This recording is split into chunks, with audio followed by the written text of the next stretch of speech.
Som de vento uivante, galhos estalando, uma fogueira crepitando ao fundo. Você já acampou no meio do nada, onde o silêncio é tão pesado que parece te engolir. Em 1997, um grupo de escoteiros entrou no Vale do Silêncio, uma floresta esquecida no interior do Brasil. Eles nunca voltaram. Ninguém sabe a verdade, ou melhor, ninguém ousa contar. Esta história real é tão perturbadora que foi escondida por décadas. Antes de mergulharmos nesse mistério, faça um favor. Inscreva-se no canal e deixe seu like agora. Isso nos ajuda a trazer mais histórias que vão fazer você questionar até as sombras no seu quarto. Prepare-se. O que você vai ouvir vai te deixar desconfiado até do escuro. Está pronto? Era uma noite fria de julho, o céu limpo, salpicado de estrelas, mas a floresta parecia engolir a luz da lua. 11 escoteiros, adolescentes entre 12 e 16 anos, montavam acampamento no Vale do Silêncio, uma área isolada cercada por árvores tão altas que pareciam tocar as nuvens. Liderados por 2 monitores, Sr. Álvaro, um homem experiente de 50 anos, e Daniel, um jovem de 25, o grupo estava cheio de energia. Cantavam músicas ao redor da fogueira, riam alto, planejavam aventuras. O cheiro de pinho queimado misturava-se ao aroma úmido da terra e o calor da fogueira aquecia seus rostos. Tudo parecia perfeito, como um acampamento qualquer, mas os moradores da cidadezinha mais próxima, São Tomé das Brumas, conheciam o Vale do Silêncio por outro nome, a Floresta Viva. Eles contavam histórias antigas, diziam que ela sussurrava à noite, que guardava segredos, que não gostava de visitantes. Os escoteiros riam dessas lendas, chamando-as de contos de avó. Afinal, eram jovens, destemidos, prontos para conquistar a floresta. Mas naquela primeira noite, algo estava errado. Senhor Álvaro, que já havia liderado dezenas de acampamentos, notou o silêncio. Não era um silêncio comum. Não havia canto de grilos, nem o farfalhar de animais noturnos, nem o zumbido de insetos. Era como se a floresta estivesse prendendo a respiração, observando. Ele tentou não alarmar as crianças, mas seu olhar inquieto não passou despercebido por Lucas, um garoto curioso de 14 anos, sempre com seu diário na mão. Mais tarde, naquele mesmo diário, encontrado anos depois, ele escreveu: "A floresta está muito quieta. Parece que ela nos observa." Quando a noite avançou, os escoteiros começaram a ouvir sons. Não eram galhos quebrando ou vento passando pelas folhas. Eram vozes, baixas, distantes, como sussurros vindos de todos os lados, mas ninguém conseguia entender as palavras. Alguns juraram que soava como um coral, outros como alguém chorando baixinho. Daniel, o monitor mais jovem, tentou acalmar o grupo, dizendo que era só o vento brincando entre as árvores. Mas sua voz tremia e seus olhos não paravam de varrer a escuridão além da fogueira. Quando todos foram dormir, Lucas ficou acordado, olhando para o breu. Ele viu algo, ou achou que viu. Uma figura alta, magra, parada entre as árvores, com olhos que brilhavam como brasas na escuridão. Ele piscou, esfregou os olhos e a figura sumiu. Mas o frio na espinha não foi embora. No segundo dia, o clima no acampamento mudou. O grupo planejava uma trilha até um lago próximo, um ponto marcado no mapa que o Sr. Álvaro conhecia bem. Mas algo estava errado. As trilhas indicadas no mapa pareciam desaparecer, como se o chão as tivesse engolido. Caminhos que deveriam ser retos se curvavam, levando o grupo em círculos. Sr. Álvaro, normalmente calmo, estava visivelmente confuso, murmurando: "Isso não faz sentido." O sol, mesmo alto no céu, parecia fraco, como se a floresta estivesse sugando a luz. O ar ficou mais pesado, carregado com um leve cheiro de podridão que ninguém conseguia explicar. Era um odor doce, quase metálico, que irritava a garganta. Naquela tarde, enquanto exploravam uma clareira, encontraram algo que fez o grupo parar. Pegadas no chão, não humanas, mas também não de animais. Eram longas, com dedos estranhamente alongados, como se algo tivesse arrastado unhas compridas pela terra. Perto das pegadas havia um círculo perfeito de pedras, como um altar improvisado. No centro, um pedaço de pano rasgado. Era a bandana vermelha de Pedro, um dos escoteiros mais jovens. Ele ficou pálido, as mãos tremendo, e gritou: "Eu estava com ela ontem à noite, não perdi isso." A partir daí, a paranoia tomou conta. Alguns escoteiros queriam voltar imediatamente, abandonar o acampamento e correr para São Tomé. Outros, liderados por Sr. Álvaro, insistiam em continuar, dizendo que estavam perto do lago. As discussões esquentaram, vozes se elevaram e o grupo começou a se dividir. Daniel, o monitor mais jovem, parecia o mais afetado. Ele ficava olhando para a floresta como se ouvisse algo que os outros não percebiam. Seus olhos estavam fundos e ele mordia os lábios até sangrar. À noite, os sussurros voltaram, mais altos, mais próximos. Alguns escoteiros juraram que ouviram seus próprios nomes sendo chamados, com vozes que pareciam imitar as de seus pais ou amigos. Lucas, sempre escrevendo, anotou no diário: "Eles estão chamando nossos nomes. Não sei como sabem quem somos." Na terceira noite, o grupo foi acordado por um grito agudo. Era Ana, uma das escoteiras, apontando para a escuridão além do acampamento. Ela tremia, os olhos arregalados, dizendo que viu a mesma figura que Lucas descreveu. Alta, magra, com olhos brilhantes e um sorriso que não parecia humano. Estava parada na borda do acampamento, imóvel, apenas observando. Sr. Álvaro correu com uma lanterna, mas não havia nada lá. Só o chão, onde a figura supostamente estava chamuscado, como se algo quente tivesse tocado a terra. O cheiro de queimado misturava-se ao de podridão, e o grupo passou o resto da noite acordado, com medo de fechar os olhos. No quarto dia, o grupo estava à beira do colapso. A comida estava acabando, as bússolas giravam sem direção, e o rádio portátil, que deveria conectá-los à cidade, emitia apenas estática. Mas dentro da estática havia vozes, indistintas, como se várias pessoas falassem ao mesmo tempo, em línguas que ninguém reconhecia. Daniel, que já não parecia ele mesmo, começou a agir de forma estranha. Ele falava sozinho, rindo de piadas que ninguém contava, dizendo coisas como: "A floresta quer algo de nós, alguém precisa ficar." Sr. Álvaro, tentando manter a ordem, discutiu com ele e a tensão explodiu em uma briga violenta. Daniel gritava, os olhos arregalados, enquanto Álvaro o segurava pelos ombros, exigindo que se controlasse. Naquela noite, Daniel desapareceu.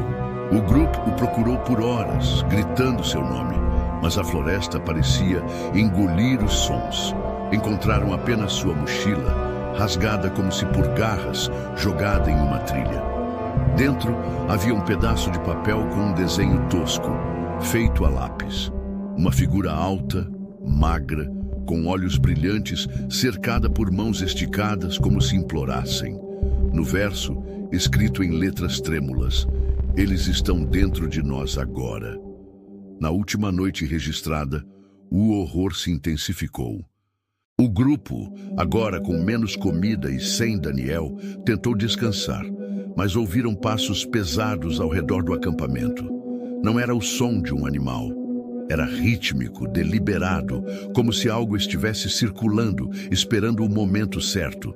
Então veio um grito, não humano, mas algo que parecia imitar a dor de um ser humano, um som que fez os escoteiros se encolherem nas barracas. Sr. Álvaro, com a lanterna tremendo nas mãos, iluminou a escuridão. O que eles viram congelou o sangue de todos. Dezenas de figuras altas, magras, com olhos brilhantes como brasas, paradas em um círculo perfeito ao redor do acampamento. Não se moviam, apenas olhavam, com sorrisos que pareciam rasgar seus rostos. O ar ficou gelado e o cheiro de podridão era insuportável. Som de estática suave, tensão crescente. Está sentindo o arrepio na espinha? Essa história está só começando e fica ainda mais sombria daqui para frente. Se você está grudado na tela, sentindo o coração acelerar, faça um favor. Deixe seu like agora e se inscreva com o sininho ativado. Isso nos ajuda a trazer mais histórias que vão mexer com sua cabeça. Vamos continuar, mas cuidado com o que está atrás de você. Na manhã seguinte, os escoteiros que restavam tentaram fugir. Eles empacotaram o que podiam e correram, mas a floresta parecia viva, conspirando contra eles. Trilhas que deveriam levar à saída os traziam de volta ao mesmo lugar. Árvores que não estavam lá na véspera bloqueavam o caminho, suas raízes retorcidas, parecendo se mover lentamente. O cheiro de podridão agora era sufocante, e alguns começaram a sentir tonturas, como se o ar estivesse envenenado. Lucas, ainda escrevendo no diário, anotou: "A floresta não nos deixa ir, ela está viva." A paranoia crescia. Ana, uma das escoteiras mais corajosas, jurou que viu sua mãe, morta há anos, parada entre as árvores, acenando com um sorriso triste. Pedro, o mais jovem, disse que ouviu sua própria voz, gritando seu nome, como se viesse de dentro da floresta. Outros começaram a ver sombras que se moviam rápido demais para serem humanas. Sr. Álvaro encontrou um riacho, mas a água era negra, oleosa, com um fedor metálico que fez todos recuarem. Ele proibiu que tocassem nela, mas Tiago, um escoteiro impulsivo de 15 anos, bebeu escondido, desesperado por sede. Horas depois, ele começou a tossir sangue, os olhos vidrados, murmurando: "Eles estão me chamando. Eles estão dentro de mim." Naquela noite, Tiago sumiu. Tudo o que encontraram foram suas pegadas ensanguentadas, que terminavam abruptamente, como se ele tivesse sido arrancado do chão. Na quinta noite, o grupo, agora reduzido, tropeçou em uma clareira que não estava em nenhum mapa. No centro, havia um altar de pedra, coberto de símbolos estranhos, como letras retorcidas que pareciam pulsar sob a luz da lanterna. No meio do altar, um espelho quebrado refletia rostos que não pertenciam a ninguém presente. Um dos escoteiros, Marina, gritou ao ver seu próprio rosto no espelho, mas com olhos brilhantes como os das figuras. Sr. Álvaro, desesperado, tentou destruir o altar com uma pedra, mas cortou a mão no processo. O sangue pingou na pedra e foi absorvido, como se o altar estivesse vivo. Os sussurros, que antes eram indistintos, agora formavam palavras claras. "Fiquem, vocês pertencem a nós." Lucas, ainda resistindo, viu a figura alta novamente, mas agora ela falava diretamente em sua mente, prometendo respostas, prometendo paz. Ele fechou os olhos, tentando bloquear a voz, mas outros escoteiros começaram a ceder. 2 deles, em transe, começaram a caminhar para a floresta, os olhos vazios, como se fossem marionetes. Quando os outros tentaram segurá-los, uma força invisível os empurrou para trás e os 2 desapareceram na escuridão. Sr. Álvaro, que até então era a âncora do grupo, começou a mudar. Ele, que antes insistia em encontrar uma saída, agora dizia que deviam ficar, que a floresta os havia escolhido. Seus olhos estavam diferentes, vidrados, e ele falava com uma calma perturbadora. Durante uma discussão acalorada, ele atacou um dos escoteiros, João, com uma faca, gritando: "Vocês não entendem? É tarde demais." Os outros o dominaram e o amarraram, mas à noite ele se libertou. As cordas estavam cortadas, mas não por uma faca. As marcas pareciam feitas por algo afiado, não humano. Sr. Álvaro correu para a floresta, rindo histericamente, sua voz ecoando até se transformar em algo que não parecia mais dele. O grupo, agora reduzido a 5, incluindo Lucas, estava em pânico. Eles tentaram marcar o caminho com pedras, mas as pedras sumiam, como se a floresta as engolisse. Lucas escreveu no diário: "Eles estão dentro de nós. Não sei quem sou mais." Na última noite, as figuras reapareceram. Eram dezenas, talvez centenas, seus olhos brilhando como faróis na escuridão. Estavam mais próximas agora, suas formas altas e magras quase tocando as barracas. Marina, tentando enfrentá-las, levantou sua lanterna, mas o aparelho explodiu em chamas, queimando sua mão. Ela gritou e as figuras riram, um som que parecia rasgar a realidade, como metal sendo arranhado. O grupo correu, mas a floresta parecia se fechar ao redor deles, as árvores se inclinando, os galhos esticando-se como dedos. Lucas, o último a escrever, anotou: "Não sei se somos nós ou eles agora." Na manhã final, Lucas acordou sozinho. As barracas estavam vazias. Os outros haviam sumido sem deixar rastros. Ele correu, o diário apertado contra o peito, mas a floresta o guiava de volta ao altar de pedra. O espelho quebrado estava lá, e quando ele olhou, viu seu próprio reflexo. Mas seus olhos brilhavam como os das figuras. Ele escreveu uma última linha: "Eu sou eles agora." O diário termina aí. Anos depois, foi encontrado por um caçador, a quilômetros de onde o acampamento deveria estar, as páginas manchadas de algo que não era tinta. A história oficial diz que o grupo de escoteiros nunca foi encontrado. Buscas foram feitas por semanas, mas a floresta parecia engolir qualquer pista. O diário de Lucas, o único vestígio, foi escondido pelas autoridades de São Tomé das Brumas, que nunca comentaram o caso. Mas há algo que nunca foi divulgado. Em 2003, um morador local, bêbado em um bar, confessou a um jornalista que encontrou um acampamento abandonado no Vale do Silêncio. As tendas estavam rasgadas, as árvores marcadas com impressões de mãos ensanguentadas. No centro, um círculo de pedras e dentro dele, algo que ele nunca conseguiu descrever. Algo que, nas palavras dele, não pertencia a este mundo. Ele jurou que ouviu vozes chamando seu nome, mas fugiu antes que pudesse ser levado.